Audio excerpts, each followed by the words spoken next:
parking spot.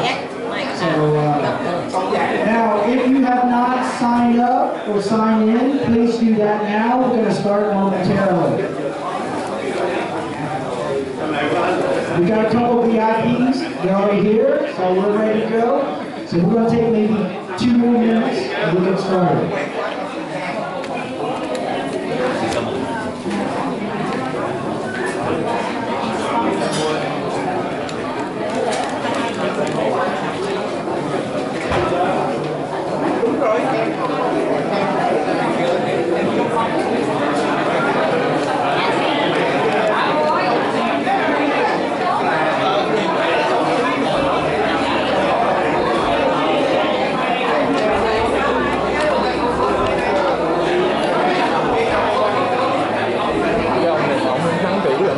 There are a couple more seats here, so we're reserving it for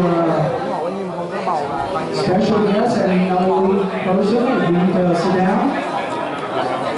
You know, when I start holding a microphone, I'm going to stay there for a couple hours, so make sure we have a good seat, okay?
And for some of those seats, we can move over so that way we can actually see the event also.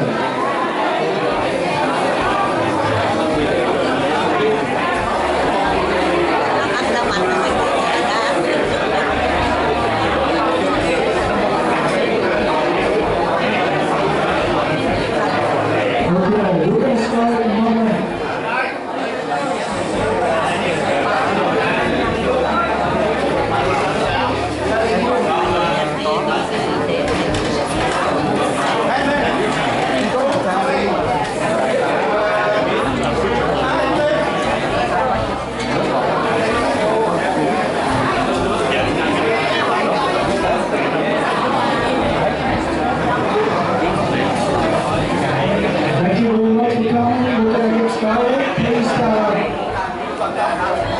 Please pay attention and we'll get started. We're going to wait until you're ready to, whenever you finish, stop talking and I'll get the whole event started.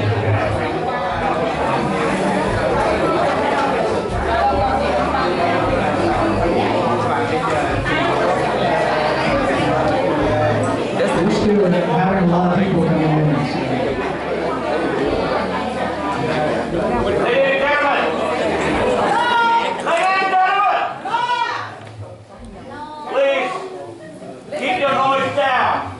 So the program is about to start. Thank you. All right. My name is Matt. Thank you so much for coming. Thank you for your patience from coming to the event and could not find parking spaces because I had a tough time myself. So thank you for coming. I'm going to go through a quick couple of pieces, highlights of the programs. I'm going to ask my co-MC to translate the Vietnamese as well. All right, so we're going to do a Pledge of Allegiance, National Anthem. We're going to have 2 special guests going to speak, and then, of course, the candidate himself, right? And then at the end, we're going to do a little bit of Q&A if we have time. We do have a hard stop at 5 o'clock to visit different facilities and different shops and around the areas as well. So Thank you for your patience. All right, we need to finish at 5 p.m. Now we are, okay? So, and I also want to thank Mr. Wish and of course Miss Wish. And Miss Wish for organizing the event. Just so you know, it's very difficult to find a good location for an event that people know, people understand, and also understand the politics that are involved. All right, so I'll get things started. Are you ready? All right, you want to say something, sir? All right. We're going to do a pledge of allegiance. Would you like to say it out?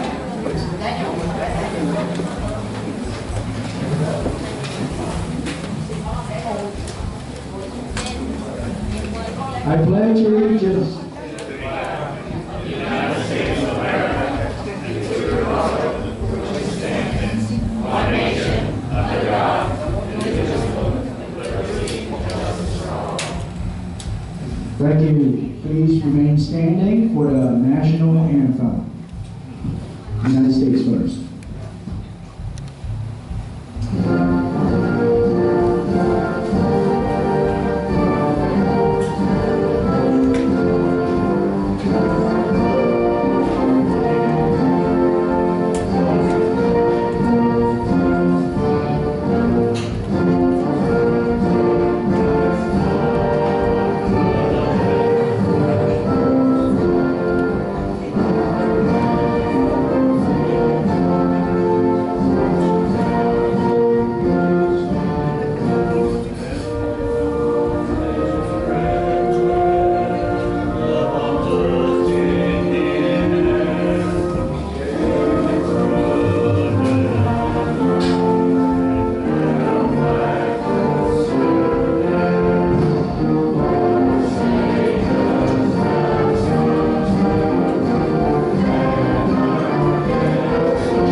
Một phút mặc niệm để tưởng nhớ quân nhân cánh chính Việt Nam Cộng Hòa đã bị quốc vong thân. Một phút mặc niệm để tưởng nhớ đồng bào và chiến sĩ đã oan trách trong các ngục tù cộng sản, đã bỏ mình trên đường vượt biên vượt biển tìm tự do. A moment of silence to honor and remember over 58,000 U.S. service members who gave their life for our country. A moment silence start.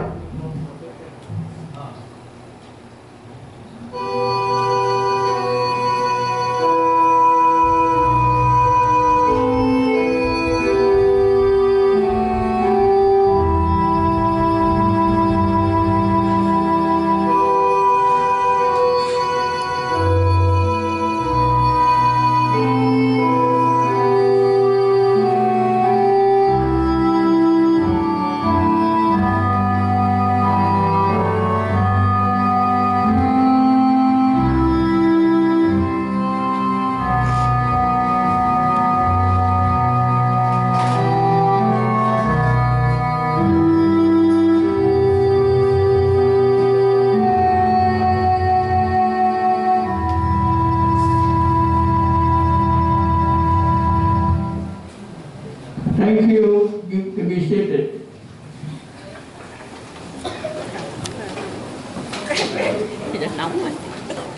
Thank you very much for coming out again. We still have one more seat right in the middle. And I promise you there's no trap door, so if you need to sit down, there's one spot left there. All right, so right off the bat, I want to thank the sponsor for this event, and Miss Katharina Ingenito. A round of applause, please. Please stand up.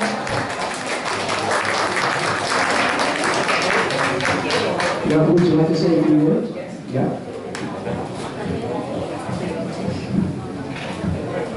Thanks everybody for coming here today. Cảm ơn tất cả mọi người đến đây hôm nay để ủng hộ cả, để tiếng nói Việt Nam được phát trên đầy và để ủng hộ Hồng Cao. Mình sẽ làm gì? Mình sẽ ra đi bầu, mình bầu cho Hồng Cao, rồi sau đó mình sẽ bầu cho bạn sống trong nhà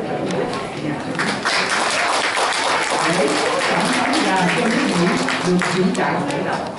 Xin cảm ơn tất cả mọi người và xin tất cả hãy đóng góp vào cho Hùng Khanh. Đây là cao ba người.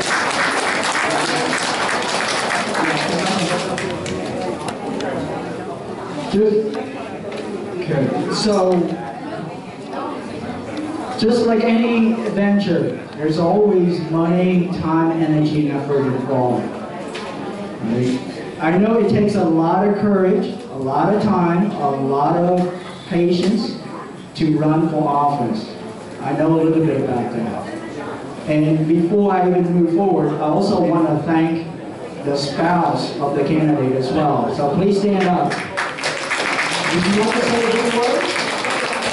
You should. Okay. Come on. I just want to thank everybody for welcoming our family today, and I'm sorry our kids couldn't be here, but it's supposed to be freezing and we're getting over a cold, but we're so thankful to be representing the Vietnamese community today. I'm so proud of my husband. There is no one else that can beat Jennifer Wexton in District 10. No one else that has his experience, no one else that has his integrity, and absolutely no one else that has his record of service. So I'm just so thankful for him, for men like him, including my 3 uncles who served in Vietnam, and the struggles that they faced and suffered with, and really thankful for everybody that came today and supported the Vietnam Memorial remembrance for them. So thank you for having us. I appreciate it. Thank you. I think KỳHùng is going to be very, very fortunate, and I think he's going to do very well, because the way to win, the number one way to win, the best way to convince a voter, you know the hardest person to convince? It's not the voters like you, it's the spouse.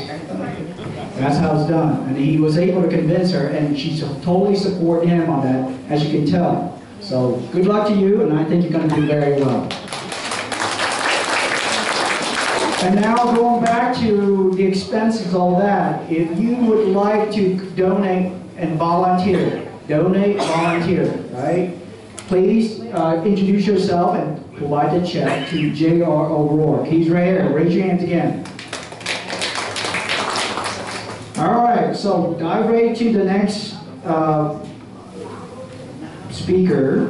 I'm going to ask the famous Michael Quân to come up and say a few words. Thank you very much for having me here. And first of all, I want to say thank you to Captain Cal for jumping into this fight and to flip Virginia 10th District into red. So please give him a big applause. Thank you for serving our nation, and I believe that you will be serving our nation one more time when you go to Capitol Hill. And thank you to his wife, his beautiful and wonderful wife, April, for your service to the community. And now you are a leader, the backup for Captain Cal to run this fight. And thank you all for coming here and donating to the campaign of Captain Cal and share the information to everyone so we can make this campaign possible, and we're going to win. Thank you all. So let us be clear. 2 months and 1 day ago, Captain Cal signed up with his family's paperwork to run for Congress. And for filing those paperwork, Captain Cal joined in an uphill battle. Let it be straight. There are 12 Republican candidates running in the primary for the nomination to unseat the incumbent Democrat Jennifer Webster. It is tough, but we can do it like Captain Cal. We used to blow up the enemies to make us safe at home. And we're gonna blow the mind of the American politics by sending Captain Cal to Congress. So I urge one more time for your support and your donation. Who just donated to Captain Cal? Please raise your hand. Please raise your hand, and I thank you very much. And please get send the checks to Mr. Oru. He's a wonderful man. Thank you so much. You're doing a great job. So please send the checks to him, or get on homecalforcongress.com. Donate and send information to other people. You can go anywhere. You can go to the gas station. You can go to the grocery store. Show the people. I think we have just enough with the Bible ministry. And so the people will say, what can we do right now? Yes, we can send the great candidates, the patriots to the Capitol Hill so we can stop the madness.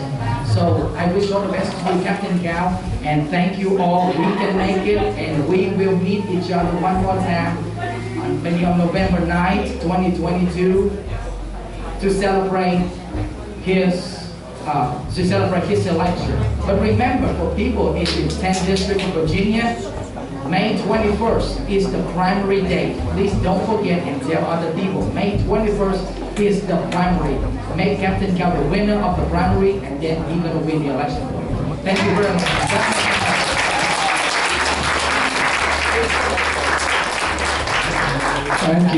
Thank you, Michael. Actually, you're pretty famous. My father-in-law mentioned about you the other day. I said, oh yeah, I know Michael. I should take a selfie with you when we're done here to prove the point.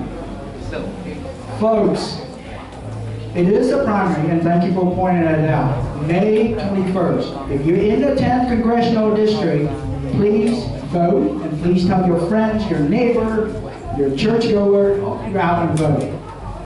It is a primary. It is a firehouse primary. What that means is, in translation, is you can only win by 1 vote.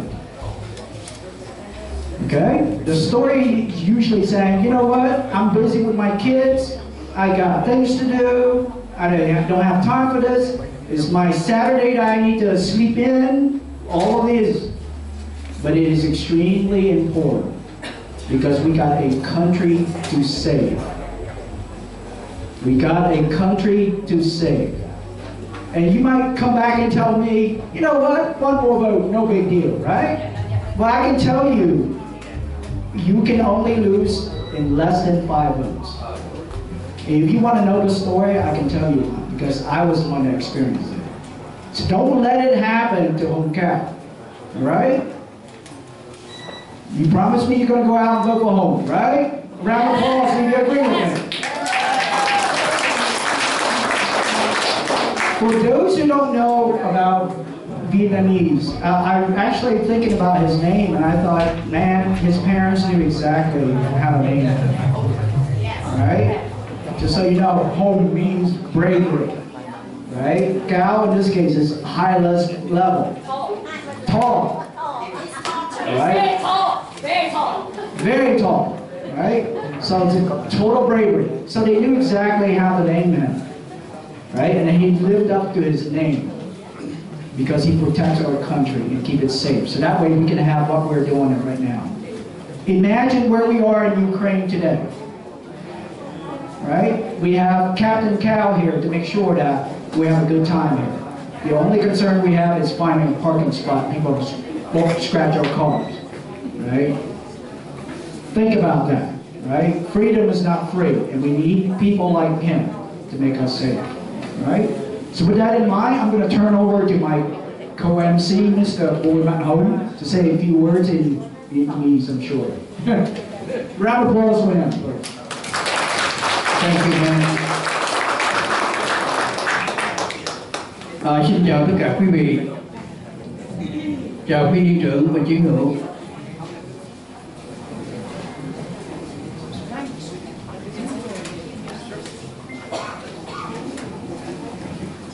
Việc đầu tiên là chúng tôi xin chân thành cảm ơn tất cả quý vị, quý viên trưởng và chiến hữu đã đến tham dự cái buổi gặp gỡ với ứng cử viên Cao Hùng ngày hôm nay.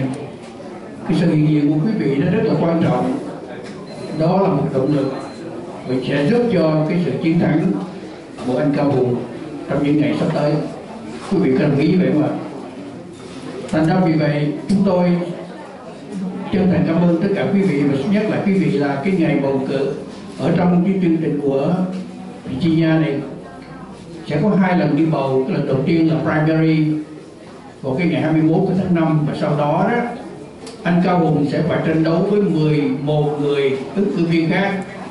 Và thưa quý vị, anh Cao Hùng là một người rất ít kinh nghiệm về chính trị nhất trong số 12 người đó, và anh Cao Hùng rất cần để có sự kiểm trợ của tất cả quý vị.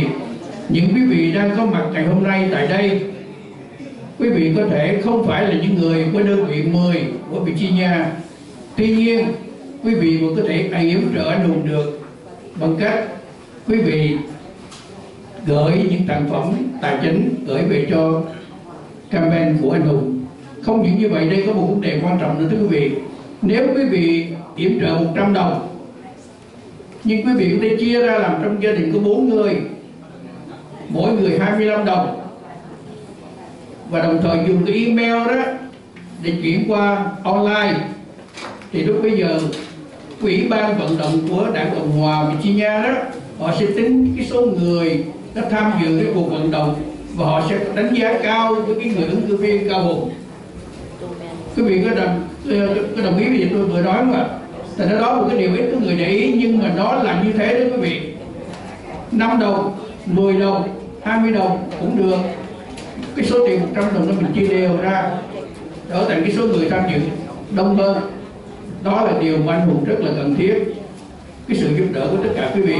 Không phải quý vị ở vùng này không, quý vị có thể ở khắp nơi trên toàn thế giới cũng có thể yểm trợ được. Một người hậu vệ của Việt Nam Cộng hòa, một chiến sĩ Hoa Kỳ gốc Việt đầu tiên đã về hưu đi ra tranh cử chức dân biểu liên bang của dân biểu Hoa Kỳ. Nếu anh ta thắng, anh sẽ là người đầu tiên trong cái vấn đề như thế đó quý vị. Trước đây tôi xin được nhắc quý vị, vào 2019 đó, xin lỗi 2009, quý vị có nhớ ông Cao Quang Ánh đâu ạ? Ông Cao Quang Ánh đã thành công ở tại Louisiana, trở thành người Nam dân biểu đầu tiên gốc Việt ở trong Viện Dân biểu của Hoa Kỳ. Và đến năm 2016, cô Stephanie Murphy đó của đơn vị 7 tại Florida cũng trở thành người phụ nữ đầu tiên. Và bây giờ chúng ta hy vọng rằng anh Cao Hùng sẽ là người quân nhân gốc Việt đầu tiên được vào trong dân biểu của Hoa Kỳ. Quý vị có đồng ý vậy không ạ? Kính thưa quý vị, từ một người thiếu niên thật là trẻ, chỉ có 4 tuổi, anh Cao Hùng đã theo gia đình và 4 người chị. Anh Hùng là người con trai độc nhất trong gia đình 4 người chị cả. Anh là người con út, đã vượt và đến được Hoa Kỳ vào những giờ phút cuối cùng trước khi quê hương chúng ta rơi vào tay quân Việt Cộng. Học hành thật giỏi. Ở thời gian của trung học, anh đã được thông nhận vào Viện Đại học Hải quân Hoa Kỳ. Và đó là cái tâm nguyện, đó là cái điều mong muốn của anh Hùng, để mà trả ơn cho cái đất nước này đã mở vòng tay ôm ấp lấy, giúp đỡ gia đình của anh trong những ngày tháng đầu tiên trong đời sống lưu vong. Sau thời gian 4 năm tại viện học viện Hoa Kỳ, anh đã tốt nghiệp, và sau thời gian huấn luyện, anh đã trở thành người sĩ quan gốc Việt đầu tiên tham dự chương trình lặn sâu dưới đáy biển và chương trình phục hồi tất cả những đạn dược ở dưới nước EOD. Thưa quý vị, đó là một cái chuyên ngành rất là khó khăn và rất là nguy hiểm. Anh ta là người đầu tiên Và giờ đây anh ta trở thành cái người đại tá hiếm hoi đầu tiên ở trong ngành đó, về hưu và mong muốn trở thành một dân biểu của Hoa Kỳ. Kính thưa quý vị, 25 năm phục vụ trong quân đội, anh đã từng đi qua Iraq, Afghanistan, Somalia, tham dự đầy đủ, không phải là lính văn phòng. Đó là quân nhân thứ thiệt, chiến binh thứ thiệt. Ok. Ngoài ra đó, quý vị có biết rằng mặc dù là một người lính thiện chiến như vậy, chuyên nghiệp như vậy, nhưng anh là một người rất ngoan đạo, phục vụ rất tốt. Ở trong nhà thờ, anh còn không những như vậy, là còn đi truyền đạo đó quý vị. Anh đã đi truyền đạo nhiều quốc gia trên thế giới. Không những như vậy, gia đình anh còn có mở ra một công ty, một cái hội đoàn 501c3 để giúp đỡ các em khiếm thị, làm ra những dụng cụ đặc biệt cho các em. Thì quý vị thấy, có thể nói từ trong quân đội cho tới dân sự, chỗ nào cũng có KỳHùng tham dự cả. Tham dự với lòng nhiệt tình, tham dự với cái tình thương, và đồng thời anh muốn nói rõ rằng đây chính là quê hương yêu dấu thứ hai của anh. Và giờ đây đó, quý vị thấy mới có 51 tuổi thôi anh đã bị hưu, quá trẻ. Vì vậy cho nên dù bây giờ không còn quân phục nữa, nhưng anh vẫn muốn phục vụ quốc gia, và vì đồng thời nhìn lại cái đất nước bây giờ quá nhiều hỗn độn, quá nhiều tình trạng khủng hoảng, và đó là cái điều mà anh ta thấy rằng phải chấp nhận, vì hy sinh một lần nữa tham dự một chiến trường mới, đó là chiến trường chính trị. Và đó là lý do tại sao anh KỳHùng ra ứng cử vào Hạ viện dân biểu liên bang đơn vị 10 của tiểu bang Virginia. Thưa quý vị, tôi xin lỗi quý vị, có lẽ nó hơi nhiều, nhưng mà tôi muốn quý vị nếu đã đến đây thương yêu và cố gắng giúp đỡ anh Hùng, thì chúng ta làm sao để có một tiếng nói thật tốt, thật mạnh, và đầy lòng nhiệt tình, nhiệt huyết trong Quốc hội Hoa Kỳ. Vào tháng 12 năm tới, chúng ta sẽ đến một tương lai mới. Xin lỗi với tháng 12 mà chỉ có ngày 9 tháng 11 là chúng ta biết kết quả rồi, đúng không ạ? Đó. Một lần nữa, chúng tôi xin chân thành cảm ơn sự hiện diện của tất cả quý vị, và chúng tôi mong mỏi rằng với đủ mọi cách, bằng đủ mọi cách, vấn đề cả tài chính đến tiền nhiều, hết lòng giúp đỡ anh KỳHùng, để mong muốn rằng anh sẽ trở thành người Mỹ gốc Việt, cựu quân nhân đầu tiên được vào dân biểu của Hoa Kỳ. Xin chân thành cảm ơn tất cả quý vị. Thank you again. Let me talk to us anyway, but I know that I try to speak English anyway, but I don't think my broken English can make you understand. Okay, so anyway, maybe next time, okay? Ví dụ hầu như là mọi người không có đem check, họ có thể donate bằng tiền mặt.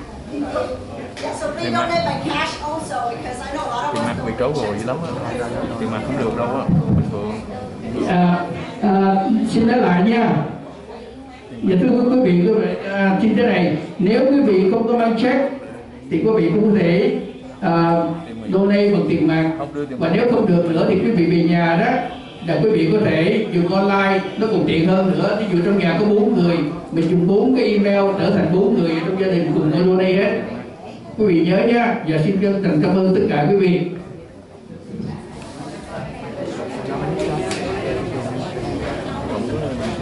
So,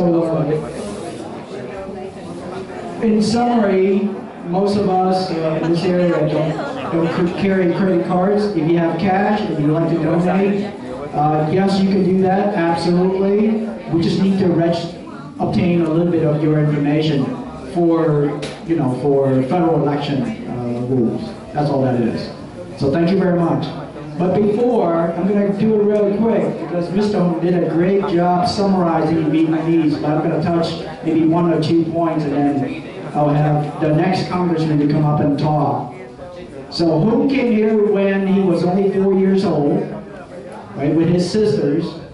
He loved his second country. He wanted to contribute back, and that's why he joined the Navy. Has done a lot of great things. He's not an office kind of naval officer. He's out there in the field, have gone through a number of activities, Afghanistan, Iraq, what have you. And only he finished that, if you can let me finish. Is that all right, sir? All right. So, here's my point. He's actually served our country, and he served our country well. Right? And he also has a 501c3 that he's actually helped support what's going on. He's also went out there and actually support his church and missionaries. So with that in mind, our next Congressman of the 10th Congressional District in Virginia, Mr. Hope Cow.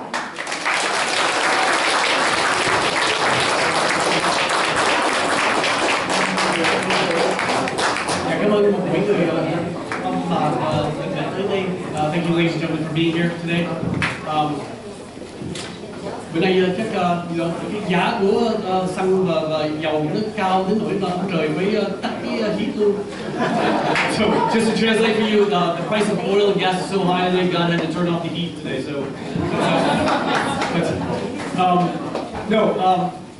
cảm ơn mọi người đã tới đây. Thấy dọn nhiều người quá, mình muốn khóc luôn. There's so many people here, I just cry. But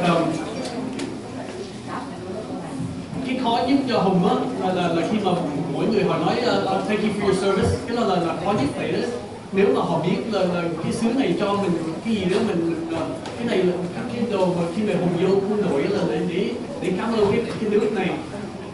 You know, the hardest thing for me to do is when people say thank you for your service, because honestly, my services are paying back to this country for everything it's given us. Khi mà mình 4 tuổi, mẹ của Hùng á phải sâu vô mấy cái áo quần đó, cái tên của Hùng và chút xíu tiền để nói là đi là thành con trai của tao, nếu mà mất á xin là chăm sóc nó. Thành ra vì vậy á, mấy cái người mà không cho bao giờ mất nước á, họ không hiểu là cái freedom ở bên này là thiệt là precious.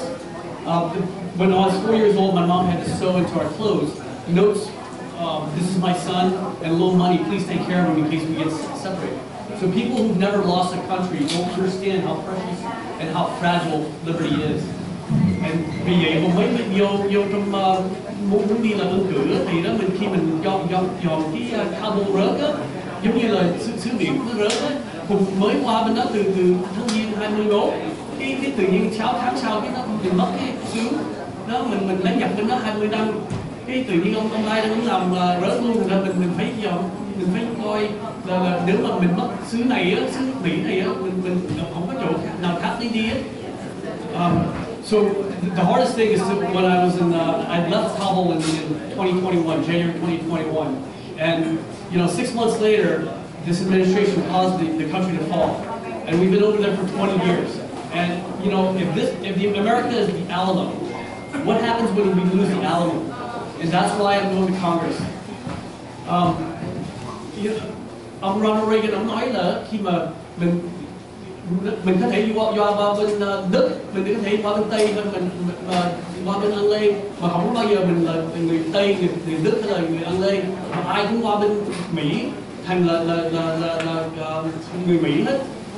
Thành ra vì vậy mình quý cái xứ này lắm. Ronald Reagan said it best when he said that if you go to France, or you go to Germany, or you go to England, you'll never be French, you'll never be German, and you'll never be British. But anybody can come to the United States and be an American.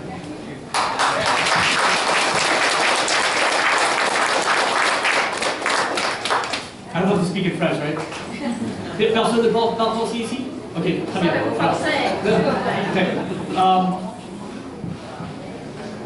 Yeah, but không có ai mà bao giờ có thể nói là người Việt qua bên này không có làm gì hết. Tại mình qua bên này mình làm khó gắng, mình lên dược hết. Mình own mấy cái shop, mình own mấy cái business, mình vô quân đội, mình vô mình làm đủ thứ đồ cho xứ này. Tại cái xứ này á, giống như cô Kim Dương nói đó, cái xứ này nó cho mình là cái thang mà mình phải tự leo lên. Cái người Việt không có bao giờ mình cần giúp hết, mình chỉ cần có cái chance thôi. Thành ra vì vậy người Việt qua bên này á, mình làm khó gắng, mình làm thiệt là giỏi. And vì vậy mình trả lời cái xứ này với cái service của mình. Let it never be told that the Vietnamese people needed handouts. We came over here and we rolled up our sleeves and we worked hard and we earned everything that we got. We didn't ask for lifelong handouts.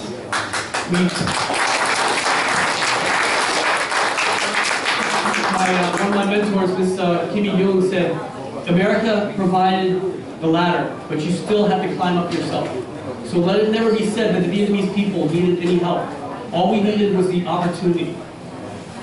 So vì vậy khi mà mình mai mốt Hùng muốn là thành là cái voice của người Mỹ gốc Việt, mình muốn là lên đó chỉ mỗi người khác đó là đó, làm sao mình làm khó gắng mình chạy cái mình tự săn sóc mình. So that's why I want to run for Congress, because I want to be the voice of what we call ourselves. We don't call ourselves Vietnamese Americans. We call ourselves Americans with Vietnamese roots. And I want to be the voice of the Americans with Vietnamese roots to show what hard work means and what it looks like to take all the opportunity you have and make it your own. So, muốn cảm ơn mỗi người đã tới đây. Mình muốn lấy thì giờ để nói chuyện với mỗi người để cảm ơn mọi người đã tới đây. I don't want to take too much time. I wanted to use this time to go meet everybody and then just talk to them. But what I do want to say is my qualification. Hùng muốn nói là cái qualification của Hùng á, lúc xưa trong Hải quân đó, Hùng viết cái budget của Hải quân 140 tỷ. Hùng là người làm việc viết vài mấy cái policy. Hùng qua bên 50 nước, mình nói đa thứ tiếng, mình biết làm sao làm foreign relation. Hùng làm việc với FBI, cái Joint Terrorism Task Force cho 4 năm. Thành ra mình Hùng hiểu là Homeland Security. Hùng lúc xưa làm gì đó, Hùng biết là National Defense. Và Hùng mình là người immigrant, thành ra mình hiểu cái immigration law. Thành vì vậy cái đó là qualification Hùng là hay hơn mấy người khác, tại vì đó mấy người kia họ không biết làm sao làm việc trong Congress hết. Khi Hùng qua cái Congress hết, mình là một cái group của 30 người mà cũng là lúc xưa quân đội mà Special Forces mà SEAL mà Hùng làm việc với á. Thành ra Hùng không phải là một mình đâu. Hùng là 15% của cái voice của Republican. Hùng đã còn làm việc với ông Ronnie Jackson. Hùng làm việc với ông Mike Waltz và ông Brian Nass ở dưới Florida. Hùng làm việc với ông Tom Cotton và ông Rick Scott. Mình khi mình vô bên đó mình đã biết nhiều người rồi. Thành ra 2 năm nhiều khi mà họ vô trong này họ chưa biết mình tắm nằm đâu nữa. Thành ra mà mình biết rồi, tại mình đã làm việc với mấy người Congress rồi. So when I go in there, I just want to tell my qualifications. In the Navy, I wrote and balanced the Navy's budget, $140 billion for 2 years. I also wrote policy for the Department of Defense and the Department of State. I also worked in more than 50 countries. I speak 3 languages fluently. I also I've worked with the FBI Joint Terrorism Task Force, so I understand Homeland Security, and also obviously I know national defense. But honestly, who better to talk about immigration than an immigrant himself? So I want